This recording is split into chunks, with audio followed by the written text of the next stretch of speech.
Joining me now, Dave Borges, who covers the UConn Huskies. Hey, Dave, how are you? Thanks for spending a couple minutes. I know you're busy. Yeah, I'm doing well, thanks. Doing well. I just got into Vegas last night and ready to kick things off today.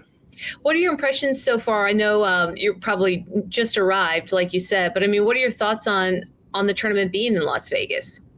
I think it's great. I mean, UConn had a chance to possibly play this round at Madison Square Garden, the Sweet 16 and Elite Eight, which would have been a great experience. It was great in 2014 when they played there, and they obviously went on to win the national title. But this was a better option in terms of getting out and seeing a different part of the world and a little more maybe a different kind of city. Obviously, I got a roller coaster right outside my hotel window, so Las Vegas runs things a little differently.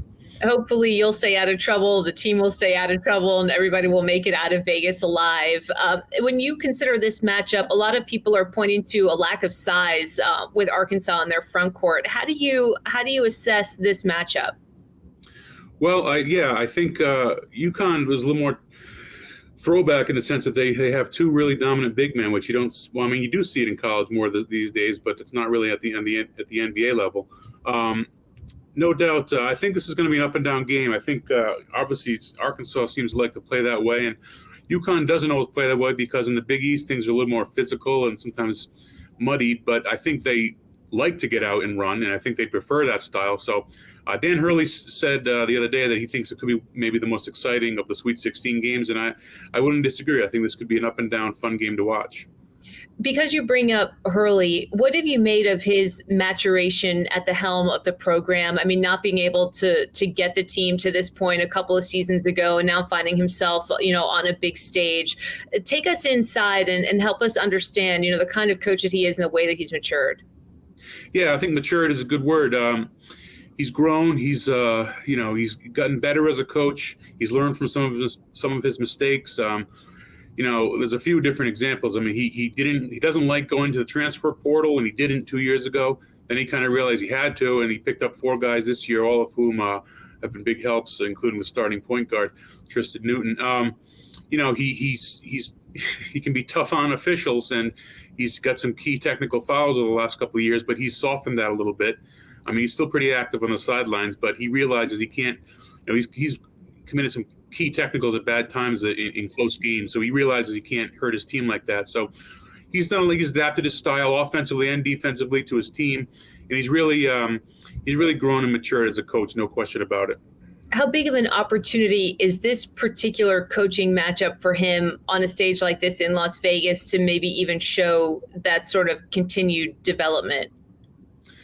Yeah, it's big. I mean, he had lost in the first round of the NCAA tournament the last 2 years, and at UConn that's kind of unacceptable. And a third straight year, I'm not saying he would have been on the hot seat because he wouldn't have been, but people would have really been, rightfully wondering what's going on here. So he got that, and he got that monkey off his back.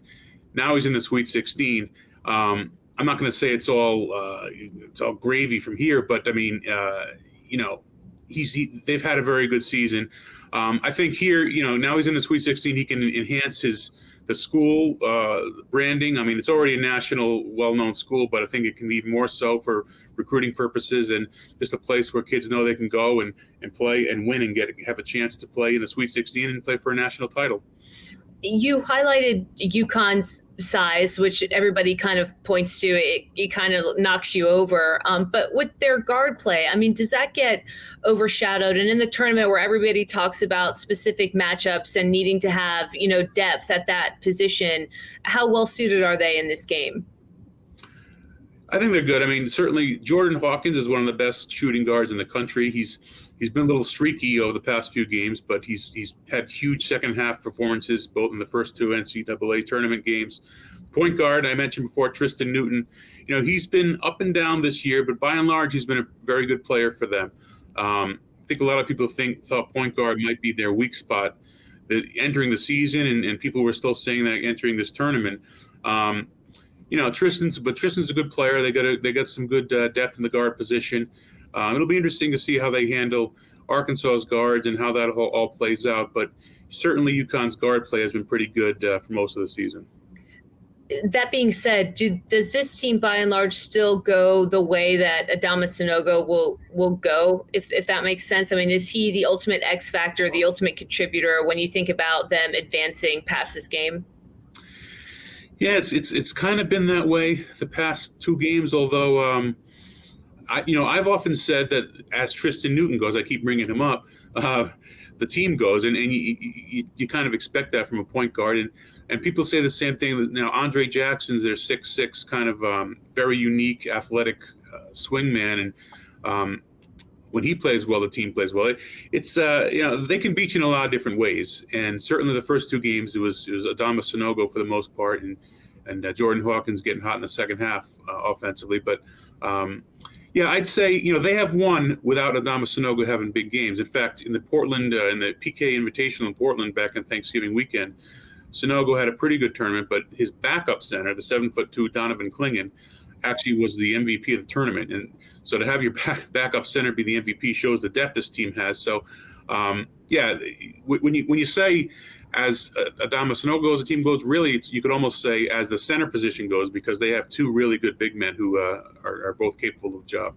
And I imagine, that position is not sneaking up on an opponent and what he's capable of. And from what you're telling me, what the backup at the center position is capable of. Also, you would assume that Arkansas would try to game plan for that. I mean, with all that in mind, do you actually see somebody else outside of Sunogo being the X factor player, or what is the matchup that you're sort of identifying that you think could actually be the difference if they're going to get past Arkansas? Yeah, I think, again, Jordan Hawkins, he was scoreless in the first half of the first two games, and both games were one possession games at halftime. In fact, they were down against Iona, and they were up 1 point against St. Mary's with no contributions from Jordan Hawkins. In the second half of both games, he hit 4 3-pointers and finished with, I think, 14 points in the first game, 12 in the second. So obviously their comeback was largely fueled by his shooting. If he can be more consistent, have not kind of be asleep for the first half and not just rely on catching fire in the second, that could be a really big thing for UConn. We've seen the ripple effects, Dave, of conference realignment, the transfer portal, some of these decisions that have been made in college basketball that have incredible sort of landscape altering consequences. And the Big East, everyone has thought of for so many years as a sort of powerhouse. How do you evaluate where the conference is right now, 3 teams into this stage of the tournament, and what do you sort of predict for the next couple of years? Well, it's in a good spot. Like you said, 3 teams right now in the Sweet 16. Marquette didn't make it, and they won the conference by 2 games and won the conference tournament. They're a very good team, very good program, well coached. You look at the coaches now with Rick Pitino joining the league. I mean, what a great addition that is. Ed Cooley switches from Providence, and I think there's a lot of hope that he'll be able to turn around the Georgetown program. And if Georgetown and St. John's become relevant again, then this league is in a really, really good spot. Great coaches, obviously and it's a basketball-centric league. It's probably,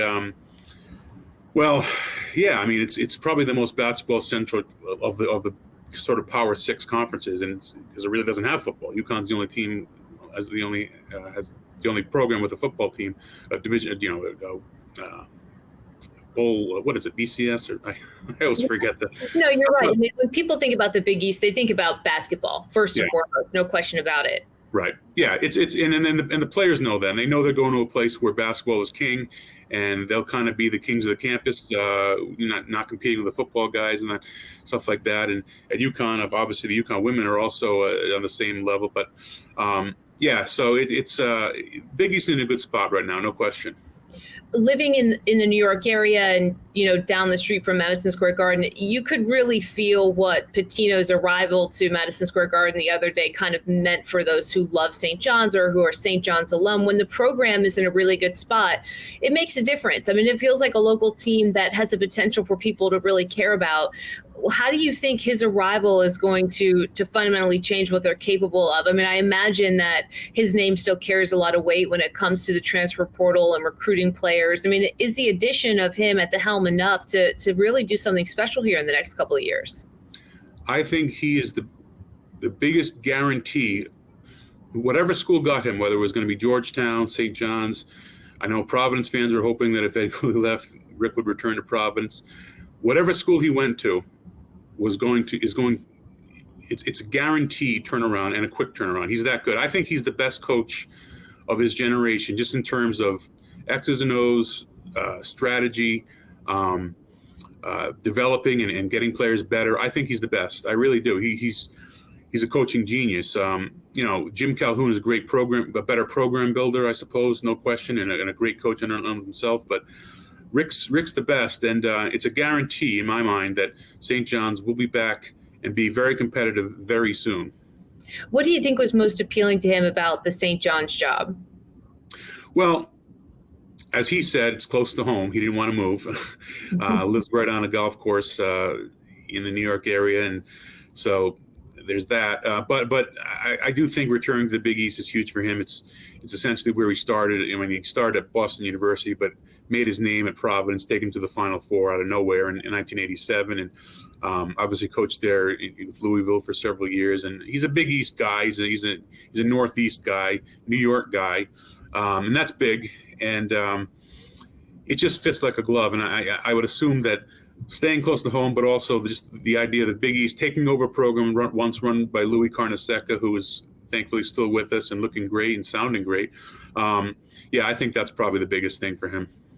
It sounds kind of silly to say, like, would a head coach lose their fastball over the years, because it's not like they have an arm that is deteriorating or some kind of physical skill set that is going to devolve over time.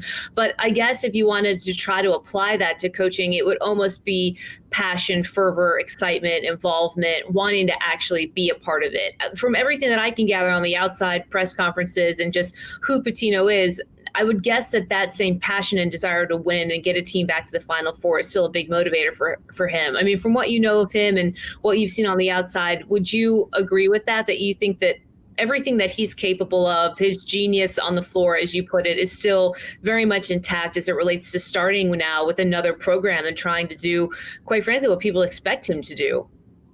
Yeah, I think it's there. It seems like he's re-energized. I think he seemed energized. We saw him obviously in Albany, playing UConn and doing the pregame press conferences, and he seemed very energized by Iona. I gave him kind of a second chance, I guess. Well, first in Greece, and then Iona gave him sort of a second chance to come back to college basketball. You see how he turned that program around right off the bat. So he was enthused by that. But I think the big market, big program, Big East, that's good. That's really going to re-energize him. I don't think he doesn't seem like he's lost anything off his fastball. He says he wants to coach for 10, 12 more years. So he's 70. We'll see. But look, I wouldn't put it past him. I take nothing he says with a grain of salt. If he says it, he probably means it, and he'll probably do it. If UConn is going to get past Arkansas, what do they need to do particularly well? And do you think that this is a winnable game for them? Yeah, I think UConn can definitely win this game. They have to compete with Arkansas's ability to get up and down the floor. Like you mentioned, the small size, that could affect UConn in the sense that they like to play the big men. It could affect defensively who guards whom, things like that. But they can also exploit that on the offensive end with potentially the big men kind of dominating down low. Look, if you want to look at it one way, UConn is 2-0 against the SEC this season. They beat number one overall seed Alabama back in Portland by 15 points, very convincingly, and then they won at Florida, which is always impressive to win on the road anywhere. So you look at it that way, but Arkansas is going to be tough. I think Musselman's a very good coach, and two very energetic coaches there. That's going to be fun. We'll see. We'll see how they celebrate after the win with whoever wins. We'll see that could be interesting. But yeah, I think UConn definitely. I would assume they're the favorite. And I think it's a winnable game for them, no question. As an SEC kid who went to Florida, that's a very difficult memory for you to bring up. So I appreciate you touching on the loss. No, it's okay. If they are the favorite to win, I'm sure they are. I haven't checked the odds recently. This has been such a crazy and volatile tournament. I mean, they get past this game. Let's kind of make it up. How far do you think they could potentially go? I mean, are they a team that's capable of winning a national championship this year? They are capable of that. Rick Pitino said that the other day. Coaches have been saying that. I know Mike Boynton from Oklahoma State said that back when he lost at UConn back in December. Other coaches have said that. Shaka Smart has said that. They are capable of winning a national championship. It's tough. It's not easy at all, obviously, but they have the depth, overall talent, confidence. This is a very, very confident team. They can. Now, next round is going to be, if they beat Arkansas, it'll be either Gonzaga or UCLA. And that's going to be tough as well. I mean, I really like the way Gonzaga's played this year. They seem a little under the radar, which is weird because they're such a prominent program, but people kind of seem to count them out earlier in the season. But Drew Timme is tough to handle, and they're a very good team. So, but we're getting ahead of ourselves. That obviously UConn has to get back past Arkansas first, but I think if they do, they definitely have the potential to get to the Final Four and even win it all. And to that end, covering the team as closely as you do you get the sense of what they are saying to themselves inside the locker room, or is there a mantra that Danny Hurley's been sort of pushing forward? Do they have an overarching theme that some of these teams have bringing into the tournament, whether it be, disrespect underdogs, what have you? Is there a theme?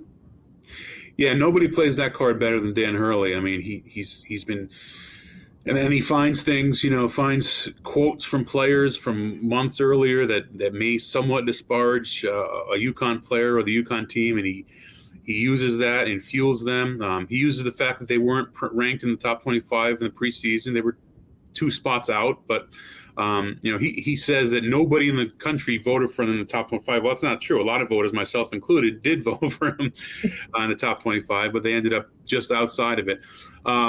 But I know what his point is, that the AP and the coaches did not have them in the preseason top 25. So he uses that very well, and players respond to it. And so that's kind of the theme, sort of the disrespect, the underdog, and things like that, and that nobody believed in us and that kind of stuff. And he's got the kids buying into that, no doubt. All right. Appreciate the time, Dave. Thank you very much. Enjoy Las Vegas. Try to stay out of trouble. I'm sure you'll be too busy for that. And hopefully we'll talk to you down the road if they can get past Arkansas and even beyond. Appreciate the time. Sure. Sounds good. Thank you very much.